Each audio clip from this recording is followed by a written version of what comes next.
युक्तियुक्त वर्गीकरण का सिद्धांत जो अनुच्छेद 14 में सन्निहित है, यानी principles of reasonable classifications. Article 14 forbidden a class legislations, it does not forbid a reasonable classifications of object and transactions by a legislature for the purpose of achieving specific end. अनुच्छेद 14 वर्ग विधान का निषेध करता है, परंतु विधायिका द्वारा मूलभूत उद्देश्यों को प्राप्त करने के लिए व्यक्तियों व वस्तुओं के युक्तियुक्त वर्गीकरण की अनुमति देता है। इससे स्पष्ट होता है कि अनुच्छेद 14 वर्गीकरण नहीं बल्कि युक्तियुक्त वर्गीकरण की अनुमति देता है। इस युक्तियुक्त वर्गीकरण के लिए दो टेस्ट प्रतिपादित किए गए हैं। Classifications to be a reasonable should be fulfill the following two tests.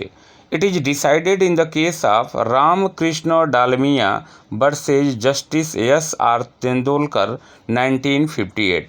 Point number 1, यह मनमाना, कृत्रिम या अपवंचक नहीं होना चाहिए। It should not be arbitrary, artificial or evasive. It should be based on a intelligible differentia. वर्गीकरण का आधार बोधगम्य होना चाहिए। Point number 2, the differentia adopted as the basis of classifications must have a rational or reasonable nexus with the object sought to be achieved by the statute in questions. वर्गीकरण उसी वास्तविक या तात्विक भेद पर आधारित होना चाहिए जिसे अधिनियम के माध्यम से प्राप्त किया जाना है। यह चीज़ Lakshmi खांडारिया versus state of Uttar Pradesh 1981 में भी प्रतिपादित किया गया है।